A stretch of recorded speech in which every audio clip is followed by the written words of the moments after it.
Okay, and with that, I'd like to introduce Veronica Cunningham, the Executive Director of the American Probation and Parole Association. Welcome, Veronica. Thank you. Thank you. It's so nice to see you. Yes, nice to have the opportunity to talk to you about the things that we love, right? Exactly. Things that we both feel passionate about. Absolutely. But let's start and just talk a little bit about your career in community corrections and how you became the executive director at APPA. Yeah, so again, I've been doing this for a long, long time.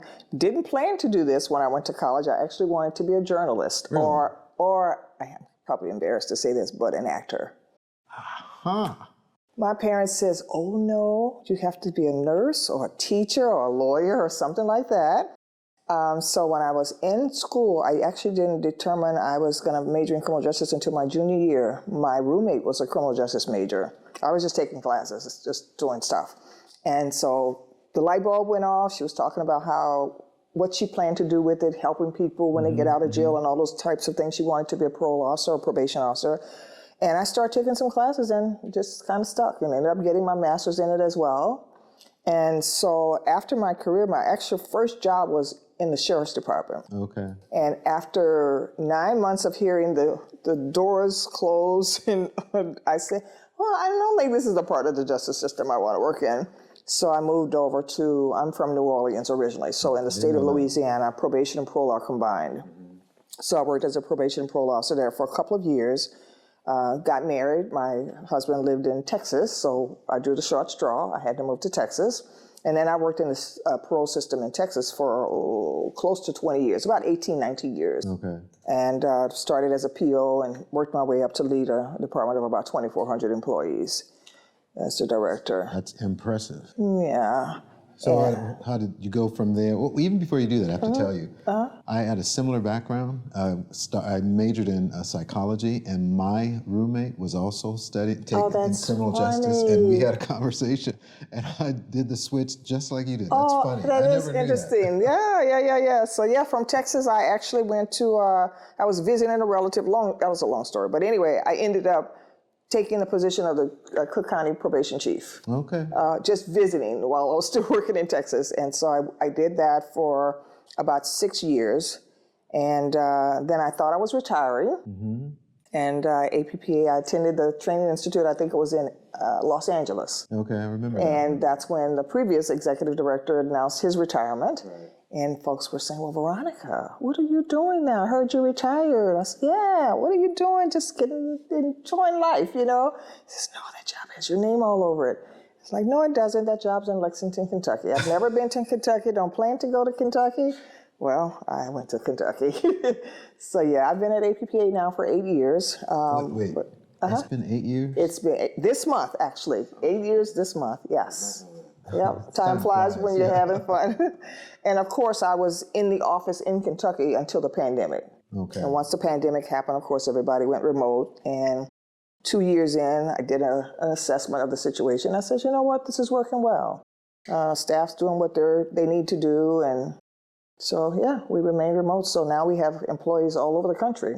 We have a staff member about 2 hours from here, lives here in Washington State. We have someone in Phoenix, Arizona, Nashville, Tennessee, a few people still in the Lexington area, another person in Chicago. I work from home in Chicago. That's good. Yeah, so it's worked out well. So, okay, now let's talk about the mission and purpose of APPA. What would you want the audience to know about what APPA is trying to do? Yeah, you know, I always say to folks that our mission is the same mission as the probation and parole departments. And that is to enhance public safety. And you do that in a number of ways. Obviously, a lot of it we talk about with respect to helping people in their rehabilitation, providing support and assistance to them. So, you know, at APPA, we do it from a different perspective because we don't work directly with the clients. Right. So our perspective is trying to do everything that we can to ensure that POs have tools and resources, such as mostly knowledge. And obviously, we have our conferences, our 2 training institutes, and we're so proud of them. You know, I was talking to someone about training the other day and actually just listening to a session, and the person's talked about how important it was to train your officers, to train people, to train staff, and not just to have someone sit in a room and listen to a talking head and says, okay, I'm trained, I'm gonna do this now. But there has to be some follow-up and some additional work that has to be done. But I can remember having a conversation with some people who said they didn't believe in training. They weren't spending a lot of money on training their staff. And what I say to them is, if you go to a hospital for a medical situation, and the doctor that you see is a doctor who finished medical school, say 30 years ago, but never bothered to get any additional training with the new technologies and equipment and whatever, right?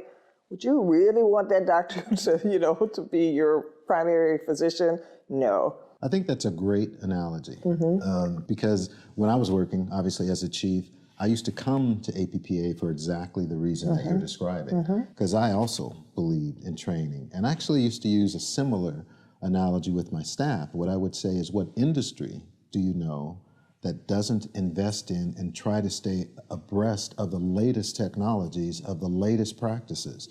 All industries evolve. So our industry, probation and parole, has to evolve. And so what I'm hearing you say is that APPA plays a key role in that, in the evolution of learning. Absolutely. And for me, I have this new thing that I've just kind of taken on, and I'm trying to figure out how I add some additional legs to it. But there are a lot of very small departments across the country. They don't even have no internal training at all. It's unbelievable, and I often give an example, and maybe I won't call the department's name, but there's a small department in Alabama. They only have 2 officers. Now, granted, it's a misdemeanor probation department, but we know most of those people started out with felonies, right, and they pled down. They barely have a manual, no internal training. So what I did when I learned about this department, I have said, the 2 of you can come to APPA at no charge for registration. If you can get here, I'll even feed you. Come, and I've even had, in one case, I was able to give them a free room to come. That is so important to me. People have to have ways and means to understand how to do their jobs better. Because the other sad part about them not having training is they have caseloads of 500 each. Well, that just sounds like... When she said, I said, you mean 50 each? She said, no, 500 each. There's no way there are going to be a ton of success stories that comes out of that situation. Absolutely. But we have to ask, did they take you up on that? They did. Okay, They did. That's good. Yep, and they come fairly often. Sometimes it's one, and sometimes it's the other, and a couple times it's been both of them, but yeah. That's good that they keep coming. They keep coming. And now what I'm trying to do is I've actually approached the National Institute of Corrections about sponsoring departments. What I envision is taking some of these small departments, getting a grant, an 18-month grant from NIC, and having identify a core group of consultants who have worked in our field for a long time and really understand it, and go to that department, spend a week with them, learn everything about the department, read all of their manuals or whatever they have, right? Walk away with kind of a tentative idea about putting together a plan for them. Also, while they're there, meet with the judge, whoever. That's always important. Always talk to that judge. And then have them do an exchange program, have those 2 people, in this case, go to a department that we believe would be a good fit for them to learn. And like spend some time. Mentoring type of mentoring kind of exchange program, absolutely. And NIC is sponsoring that? We're in the throes of talking about it, but I've submitted my written proposal to them. I've had a couple of phone conversations with them. So, they're making there are a lot of changes, a lot of things going on at NIC right now. So they've asked me, give us a few minutes, let us get settled with all of this, and then let's talk about it a little bit more. But I just think, even though there are never going to be enough resources, even in the larger departments, we have to help the small departments. And so that's kind of I think that's such an important point. We probably should say for the audience, NIC means National Institute of Corrections. Absolutely. It's a term that you and I know really well. But I want to ask you to talk just a little bit more, too, for some, perhaps, because for people, the audience, I expect know probation and parole, but I want to hear you talk about the role of probation and parole, and sometimes I will use the term community corrections in the criminal justice system. You touched on it already, but talk a little bit more about that role. Oh my gosh, and I think you and I had a conversation when I said something at a training institute a couple of years ago about, again, how vitally important community supervision or corrections, we use those terms interchangeably. We do. So what I say, when you look at the big picture of the criminal legal system, you have all of these different spokes in the wheel, if you will. The community corrections arm, I think, is the part of the system that has the best chance of really helping individuals change lives. The police arrest someone, unless it's an awful situation like a Floyd George incident or something like that. It's basically, we got you, you're still in the clothes, and we're handcuffing you, read your Miranda rights, or taking you to jail. Fingerprint your police, done. Except maybe go to court, testify, done. Right. They go to the sheriff's department, they're there for custody unless they make bond, they're there until they go to court. Go before the judge judges sentence, there might be a lawyer, there might be a trial, just short contacts, right? If they go to prison and stay a short period of time, they're coming right out on parole within probably a year. Right. I mean, obviously we know there's some people that stay a long time. And then of course those individuals that the judge sentences to probation or sentences to prison and suspends the sentence and say, I place you on probation. Yet, community supervision is the least talked about, the least funded component of the system. That's why you're here. And that's a travesty. And it is. I'm sorry, I didn't mean to cut you off. That's But okay. we want to get that out there. I cut you off. Finish that. Finish that point. Because I think that is so important. Yeah, and it's so, and when I talk about this, it brings me back to my time. When I leave APPA in maybe in a couple of years or so, I may be like the oldest probation and parole officer in the world because I'm going to work somewhere. Because I always reflect on my time as a PO, as a young PO in New Orleans with not a lot of resources at all, but you have to use your internal resources to do a good job. Mm-hmm. I had my dad, family members, neighbors that were willing to hire people on my caseload. I took people to drug treatment programs in my own car. I gave clients tokens to get to work once they got a job. Before they got their first paycheck, they needed to be able to get to work. I said, I got you some tokens. So this is where I was supposed to be. And I'm going to say something. What you just described, and I believe it's an important component of community correction. Yeah. You described caring from a position of authority, from a position of influence. That's what I just heard you say. Well, you know what? And it's so interesting. Whenever I talk to someone who is uber successful, who ended up, on the wrong side of the justice system, like the Chef Jeff Hendersons of the world, or the Larry Miller from Nike, right? He spoke at our conference in New York. I mean, here's a guy who committed a horrible crime as a juvenile. I mean, murdered someone, and yet he is the chairman of the board for the Michael Jordan brand of Nike. Huh? I mean, and what all of them say is that there are usually a few words that describe kind of how the light bulb went off for them. I could tell my PO really cared about me. Right. My officer gave me hope. Right. Miss Jane Doe was so compassionate. She kept telling me she believed in me. And I know we have a lot of terms we use now. I remember even when I was a young PO, I used to say, I'm gonna be the best mentor to these people as possible. And you got people who use the term coach and navigator. I'm gonna be this person's navigator. You can use whatever term you want, but the bottom line, if you don't show that individual that you believe in him or her, it's not gonna work. I agree with you completely. See, our time is going by so quickly. There's a million more questions I want to ask you, but I want to hear you talk about this one now. Where's the future? What's the future of community corrections in terms of, well, a couple of ways, where it should go, where you think it'll go, and what can we, those of us that do care about this industry, what should we be paying attention to? Yeah, I think probably if you asked me that 20 years ago, I would have said, oh, the future is bleak. I don't feel that anymore. I feel the energy. Like even during this executive summit we're having, we just had 2 speakers so far this morning. And I was typing notes. I mean, I literally, from a person who does this stuff in her sleep, I was typing notes. And I just think the future is going to, one of the things that we've finally come to recognize, and this is so important to me, is to have, if you want to have successful people on your caseload, you have to have POs who are healthy And we have just not done that. I can remember as a young PO, having people, one person had a nervous breakdown and one person, it was just so much. And so if we're not healthy, the POs who are serving these individuals, they're not psychologically sane, not sane, but stable, I should say. That's what I mean, sane.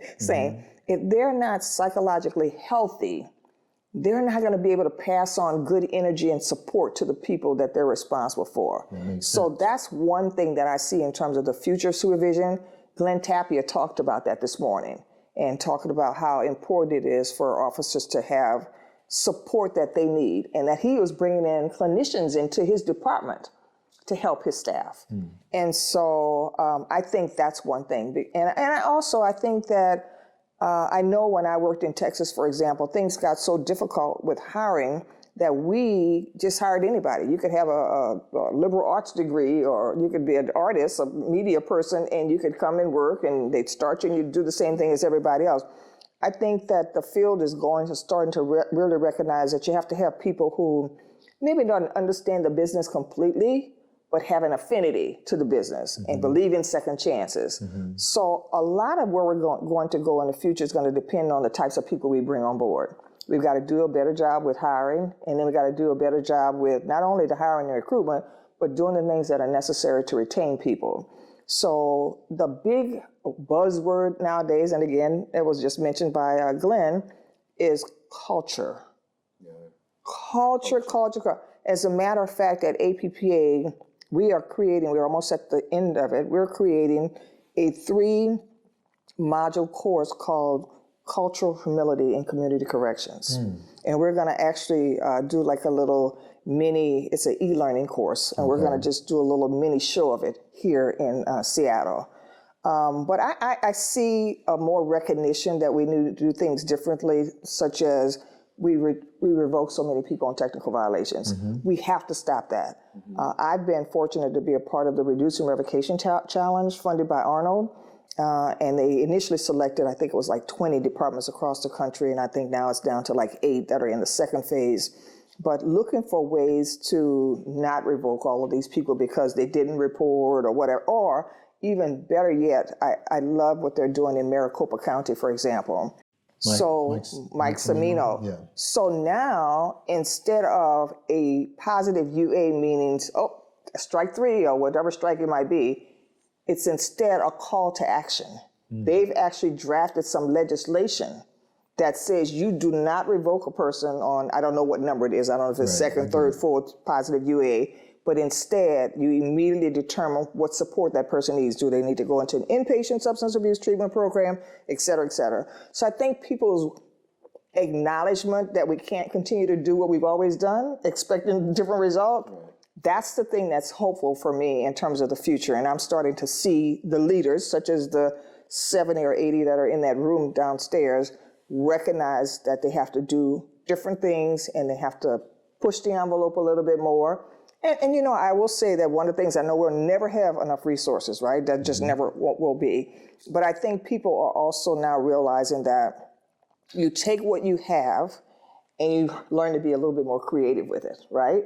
You take what you have. I was talking to the young lady who is now the chief of the probation department in Chicago. She was a young little lady when I was the chief there. Okay. And now she's the chief of the department. And she was just talking about some of the things that are still the way they were when I was there, and how she's trying to, and she says, well, I just need so much more. I said, well, just find a couple of things that you have the resources to do and focus on that. And to that point, a lot of departments are starting to use what they call resource officers. They realize that not every officer is a Mac Jenkins. They're not going to go out and find a drug treatment program to get this particular guy in, or they're not going to help this guy find a job. So they're hiring people in positions that's all they do. Okay. That's all they do. So I see a lot of movement in that regard, where people saying, okay, we got to do something different so that we can do something. That's awesome, Veronica. And like I said, we could talk to you for a long time. I enjoy always talking. Oh, you're kind. But we're winding down now. So I just want to say, first, thank you. Not only for your time here, but for your work and for your career. And you answered the question about what APPA's role is, and with what you just described when I talked to you about what the future is, APPA is influencing that. And that's to your credit. Oh, well, we're trying. We're trying. We got a lot of work to do, but we're trying. And I have to say, I always give my staff credit because I can't do this alone. And one of the things I knew we needed at APPA, we're great doing the training institutes, right? We've been doing those for 50 years almost. But I think there's so many other things that the organization can offer to the field of values. So I brought in last year, for the first time in APPA's history, a person whose background is professional training. I mean, that's that person's professional development. They do curriculum planning and all kinds of things. And he's brought in an assistant. So that module that I mentioned earlier about the cultural humility, that's one of many things you're going to see us knocking out over the next several months. So we're really starting to, because everybody can't come to a training institute, right? So we want to make sure that we're offering things for those 90,000 plus who can't come to our training institute, you know, to be able to have some information that's outside of what they get within their respective organizations. Well, I'm looking forward to it. Looking forward to learning more. But thank you again, Veronica. Thank you for you, joining Matt. me. All right, it was great. Thank you so much.